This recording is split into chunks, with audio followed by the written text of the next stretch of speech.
Interesting. Since you've made up your mind, allow me to reveal what fate this choice will bring to the fledgling. From what I've observed, there are at least 3 predators in that yard that prey on small birds. The Vossicle scorpion, Asdana wolverine, and the Huntington winged snake. Even if they shy away from humans, these animals are still near apex predators in a fenced location like a yard. In such a location, only one fate awaits that little Charmony dove. A painful death. As for the choice you made, I am deeply sorry. Now, let us advance to the second decision. This time, it's the story of a dream chaser.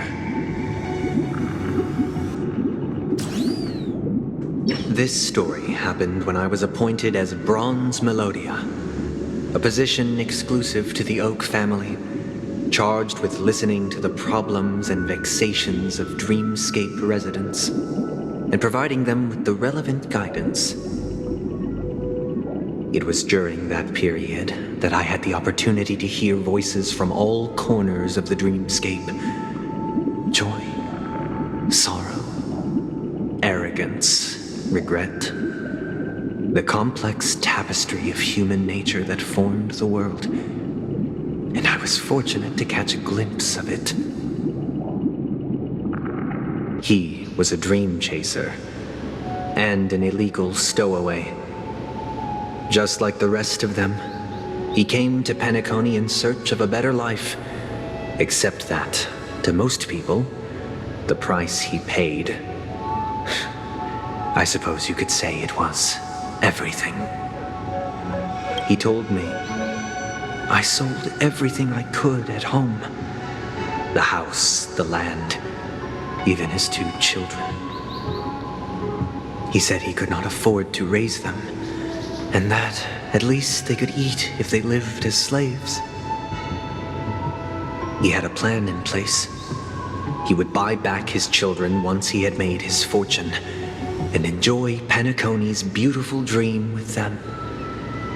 Alas, his plan to smuggle himself was somewhat clumsy, and he was sniffed out by those pig-headed hounds. After hearing the Dream Chaser's story, I immediately appealed to the Bloodhound family to cease their pursuit. That way, at least he could live peacefully.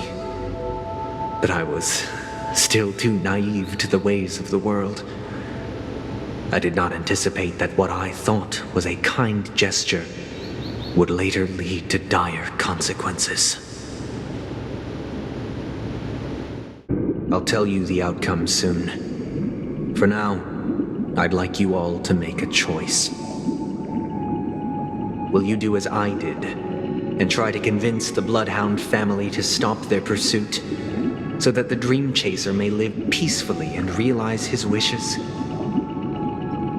Or will you remain silent, leaving him to languish while the hounds are hot on his heels until his inevitable judgment arrives? I look forward to everyone's decisions. Who knows? Perhaps they might even alter the outcome of this tragedy.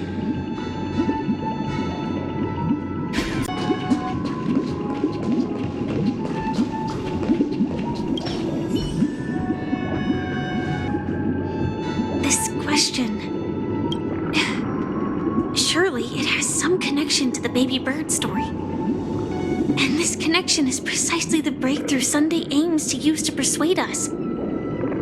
I'd probably choose to ask the Bloodhounds to cease their pursuit.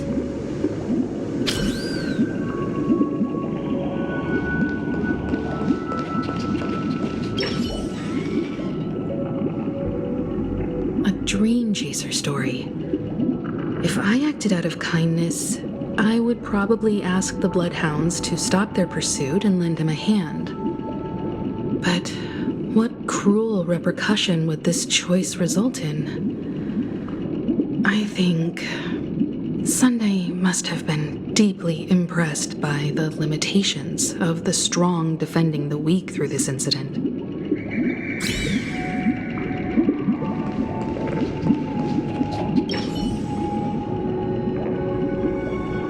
It seems illegal stowaways are really quite common on Penacony. But that guy in the story, I don't think he deserves any sympathy at all. He sold his kids to chase a dream. Even if he intended to go back for them, it's still insanely irresponsible. With that thought, there's only one choice. Let the Bloodhound send him back home. This person deserves to be punished.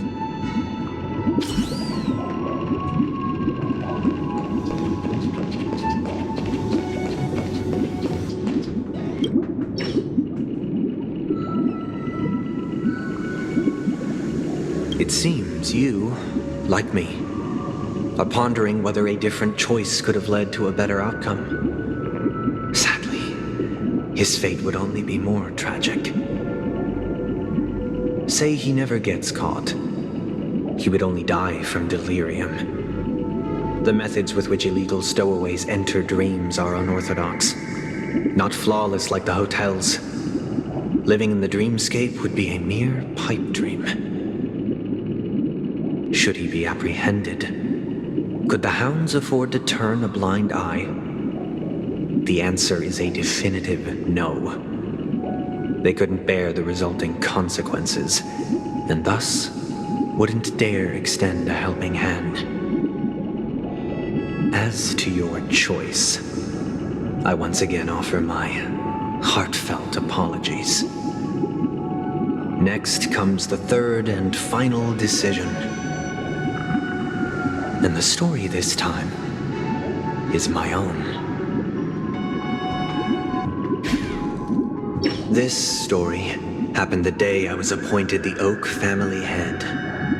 At that time, Mr. Gopherwood was the current Dream Master, and as per his wish, we had a private conversation. What surprised me was that the Dream Master had only come to deliver a letter to me. He let me read its contents, and it was a letter from my sister. The letter contained the usual pleasantries, anecdotes from her travels, nothing out of the ordinary.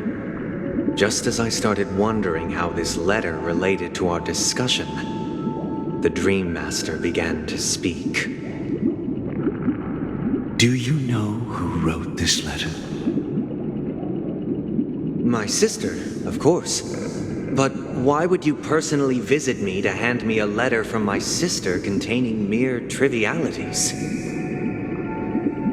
To help you grasp the full scope of this issue. Do you know where Robin is at this moment? From what the letter indicates, she must be in Caspelina 8, correct? She's touring there right now. Correct. Has she mentioned anything about a stray bullet? A stray bullet? What? A war has broken out on that planet. It is because of this very reason that Robin chose this destination. To spread the word of the harmony. And to save the lives of that planet. She personally made for the front lines.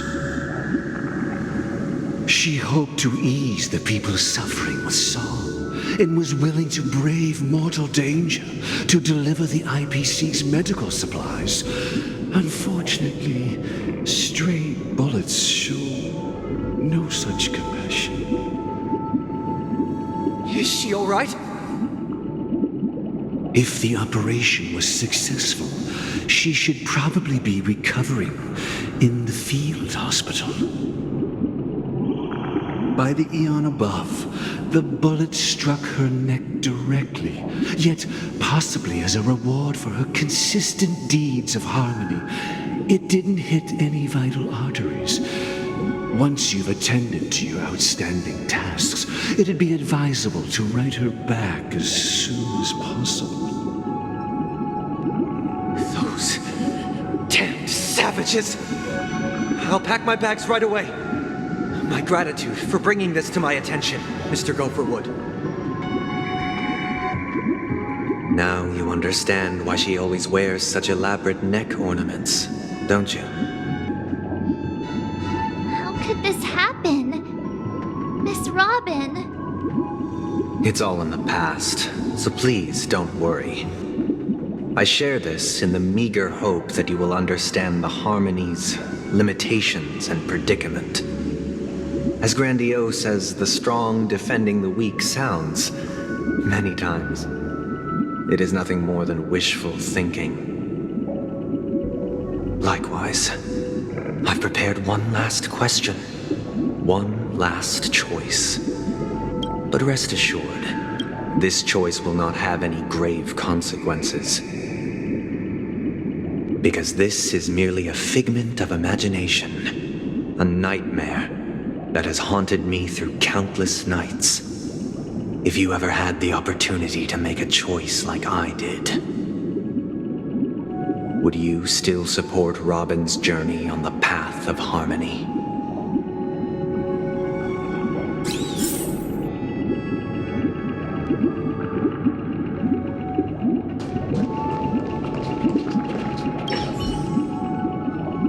Miss Robin's courage is admirable.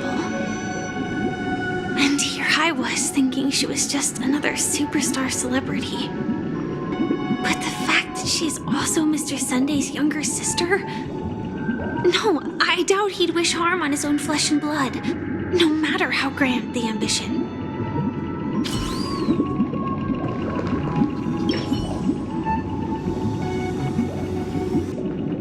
I often feel like I've dreamt of similar scenes on certain nights. In the dream, I see blurry faces. I don't know who they are, but I sympathize with all of them, fighting for survival against some unfathomable force. Their confusion and fear are lucid to me, but I also remember they chose never to give up. Just like Miss Robin.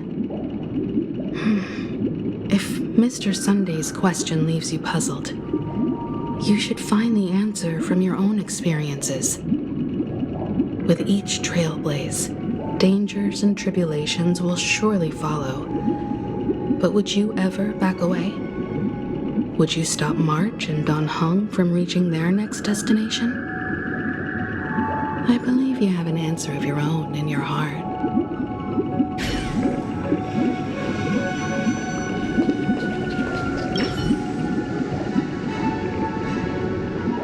I can't believe that happened to Miss Robin. The strong defending the weak is a great mantra, but if I had to pay such a price, I don't know what I'd do.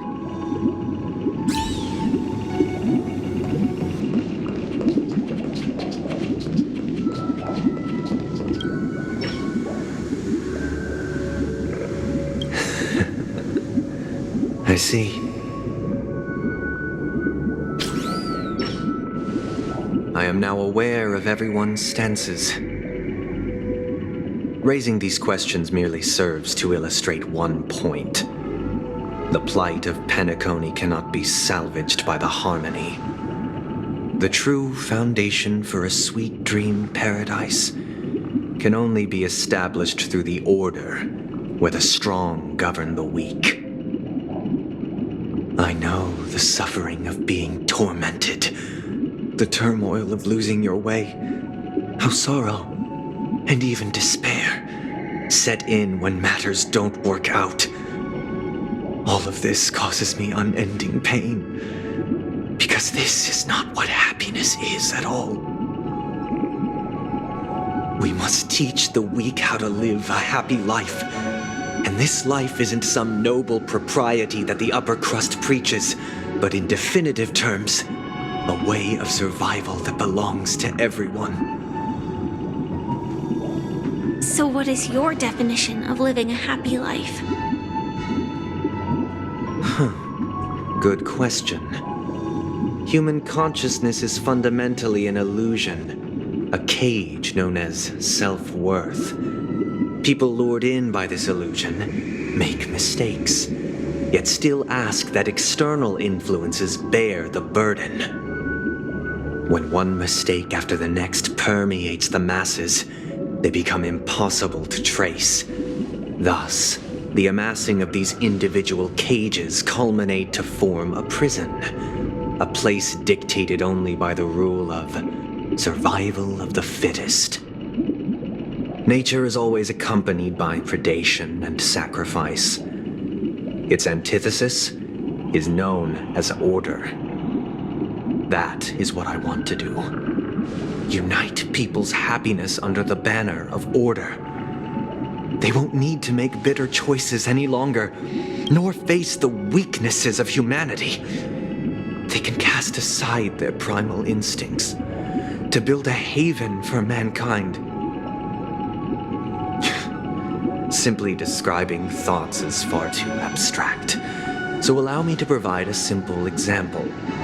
As you all may know, there are societal norms like weekends and long weekends that exist on some worlds.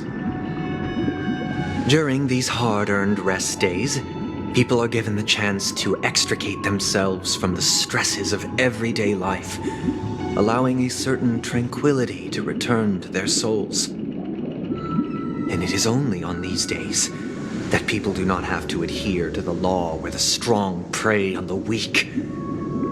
They can live out their lives happily during these brief intermissions. It's just a pity that 2 or 3 days are still too fleeting compared to the span of a lifetime. From where I stand, society's ideal system should be 7 rest days. Following Sunday, there should ensue a second, a third, and indeed an infinite procession of Sundays. This should be the face of the new world. Idyllic, eternal, peaceful days. And thus, every person can return to their base selves in this utopia. Some gaze in reverence at the stars, pouring their whole beings into calculating the distance between us and the isolated world of Pagana. Meanwhile, some seek refuge in quiet corners, holding one another, unencumbered by the chains of unwelcome obligations.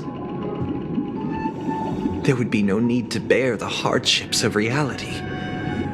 Only in this way can humanity face the inevitable end with the purest of spirit, living a life of dignity.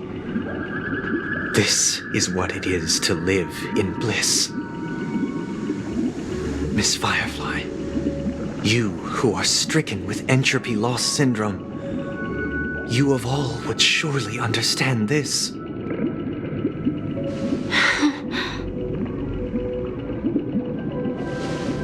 It sounds like a flawless theory.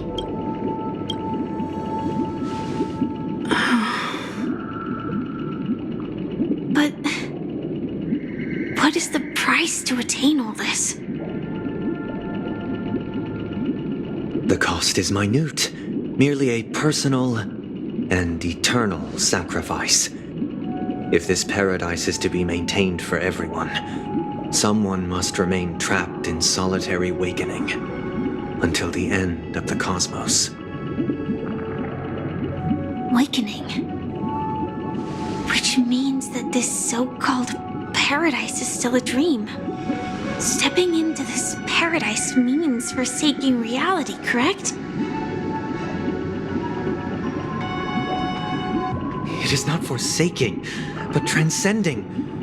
Flesh, blood, sorrow, weakness. If the physical is the root of spiritual suffering, it is only logical that we defeat it.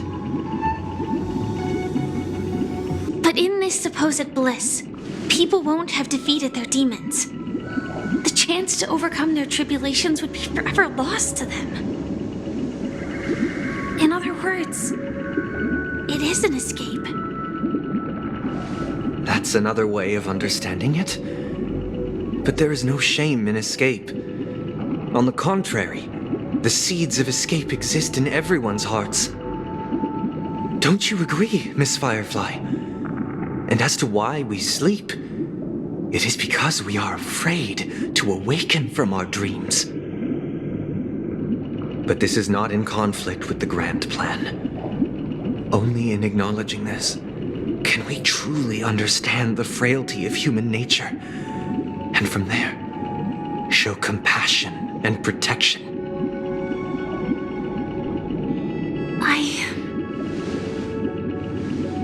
I admit that you are a born leader.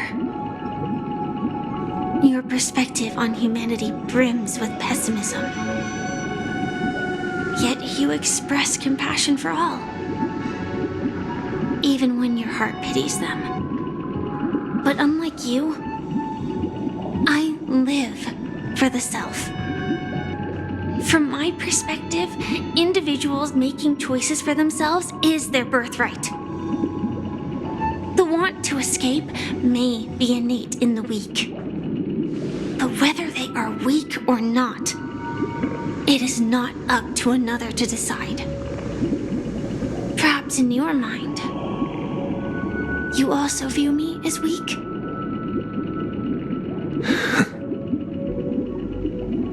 Because I don't. Since Miss Firefly has said her piece, the Astral Express will also naturally give you our answer. We'll leave it to you. Just as Mr. McHale instructed before. Tell him our choice.